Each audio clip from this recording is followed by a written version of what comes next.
Hi and hello everyone. This is Preeta. We are seeing class 8 chapter 9 quadrilateral. We are going to see exercise 9.2 fourth sum. In the fourth sum they have given a diagram. ABCD is a trapezium. So the given information is ABCD is a trapezium in which AB is parallel to DC and AD is equal to BC. So those are the given information. They have drawn CE parallel to AD and it meets AB at E. We have to prove that AECD is a parallelogram. So we have to prove A, E, C, D is a parallelogram. First, we will consider the given information. So, given A, B, C, D is a trapezium. A, B, C, D is a trapezium in which AB is parallel to DC. They have given AB is parallel to DC. We need to prove that AECD is a parallelogram. ABCD is a trapezium in which AB is parallel to DC. So the given AB is parallel to DC and they have given AD is equal to BC.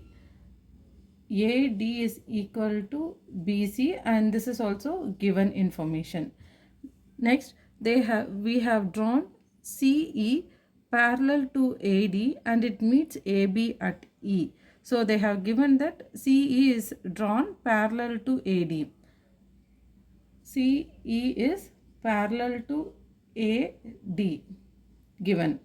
So from C, a parallel line CE is drawn which is parallel to AD which meets AB at E. Since AB is parallel to BC, then AE will also be parallel to DC, because when the full line is parallel to DC, AE will also be parallel to DC. So we can consider this as 1 and we can consider this as a 2. So from 1 and 2 we can see CE is parallel to AD and AE is parallel to DC. So opposite sides are equal and parallel. Therefore AECD is a parallelogram. From 1 and 2 we can conclude that CE is parallel to AD and AE is parallel to DC. Opposite sides are parallel to each other. So AECD is a parallelogram which is proved. Second option, we need to prove that AD is equal to EC. From the option 1, we have proved that AECD is a parallelogram. So we know in a parallelogram, opposite sides are parallel and equal.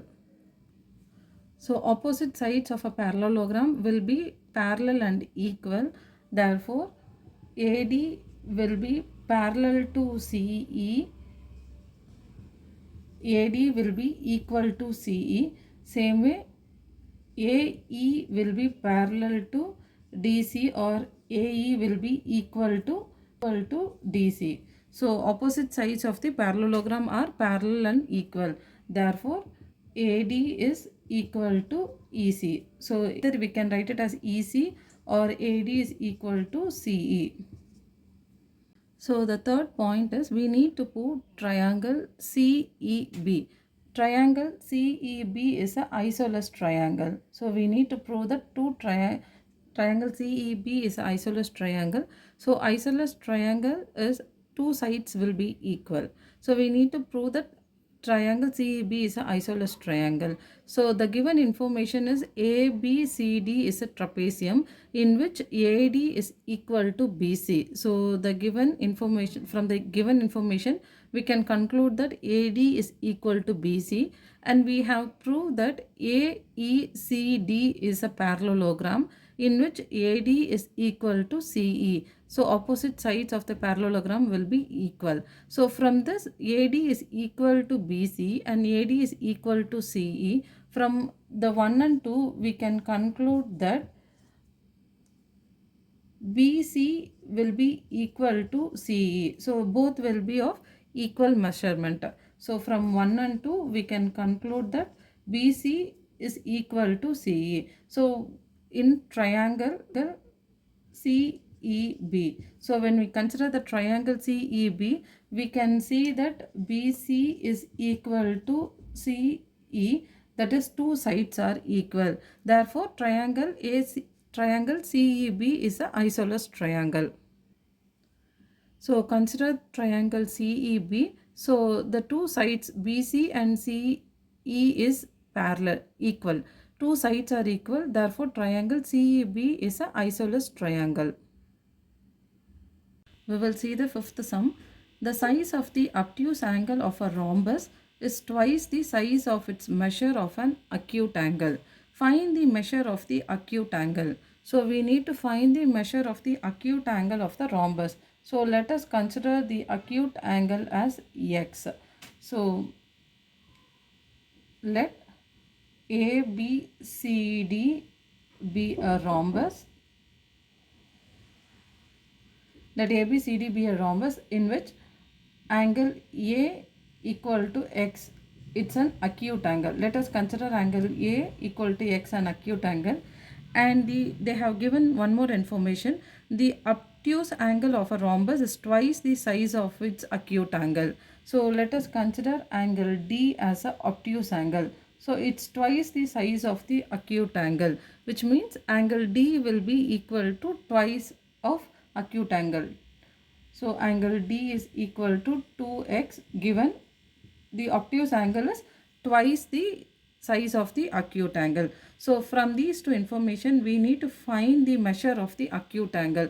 Since the given diagram is a rhombus, in a rhombus adjacent angles are supplementary. That is, when we add the adjacent two angles, it should be equal to 180 degree.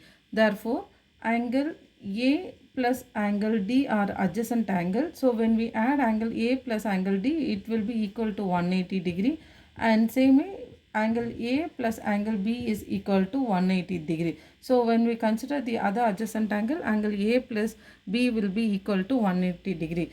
Same, we can conclude that angle D plus angle C will be equal to 180 degree, and angle B plus angle C is equal to 180 degree. So the adjacent angles will be supplementary, equal to 180 degree. When we consider angle A plus angle D, which is equal to 180, angle A is x, acute angle, and angle D will be obtuse angle, which is 2x is equals to 180 degree. So x, we have 1 plus 2, totally 3x is equal to 180 degree. So x is equal to 180 degree by 3, from which we get the value of x, which is equal to 60 degree. Therefore x is equal to 60 degree, which is an acute angle. So we have found out the measure of the acute angle, which is equal to 60 degree. We can conclude that the measure of the acute angle is equal to 60 degree. The obtuse angle will be 2 into x, which is 120 degree.